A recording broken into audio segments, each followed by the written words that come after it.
Thinking Aloud. Conversations on the leading edge of knowledge and discovery with psychologist Jeffrey Mishlove.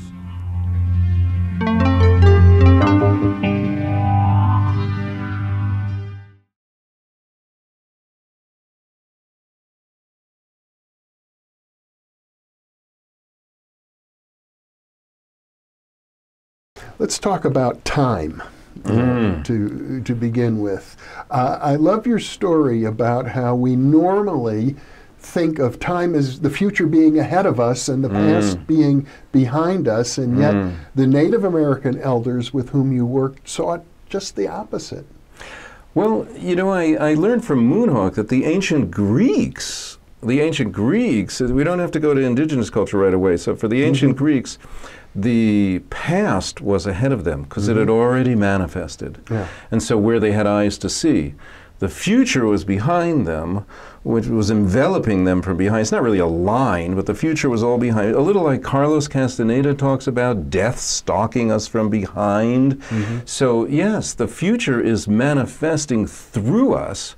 So the ancient Greeks are very similar to today's Maori, who talk in the same way, talking about it's the past that's in front of them where it's already manifested and the future is behind. And even talking about front and back, I suppose, it's not normally presupposes linear thinking, and yet indigenous people they don't think linearly the way we do, with like a straight line. They don't see time as a straight line. That's right. Well, I'll just come out and say it. I said in my view, it's correct. Linear time is a complete illusion, which Einstein understood. You know, he would just say it's just, albeit it's a very persistent illusion. Yeah. But it's a total illusion. Time does not happen as a line. So why are we so addicted to that? That's kind of the things that I write about in the book, Original Thinking. And a lot of it is just, it's not just convention. Some of it has been come about because of all kinds of means in the culture that reinforce that. One of them is in art, you know, is in linear perspective in art. So that happened exactly 600 years ago, 1415. Bruna Shelley, you know, pokes a hole in a painting. He puts a mirror behind it, and he wants to he has the best of intent. He wants to paint the world as God saw the world. He wants to create a 3D illusion on a 2D canvas. And all he's done is create an illusion. I mean, because we really have two, you know, our view of the world could be immersive. We have two moving and very watery eyes, and that's how we really are perceiving the world.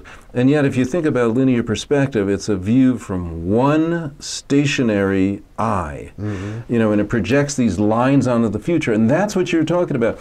That's why we started to believe that the future was ahead of us.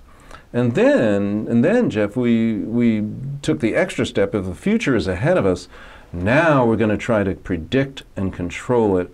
And that's really the advent of Western science that really came about in the Renaissance. It's also the advent even of the simplest things, just like a clock, because before then we really weren't using clocks. We were using astrolabes and we were using sundials, you know, but we kept moving, and you know, we keep moving toward further and further abstraction from the natural world to describe time. We've made time our own. We've created this complete fiction, time, and we're now living our life by it. We're dominated by it, you might say. We're all colonized by time. Particularly, you know, it's not like we just colonized indigenous people. We colonized ourselves first, and that's the problem. Well, when you talk about perspective in art, one of the things that perspective, I suppose, reinforces is the idea that I am separate from the rest of the world. And I suppose if we were to get to the very fundamental ground of indigenous thinking around the world and mystical thinking in every culture around the world, it's that this separation is an illusion. We are connected with everything. That's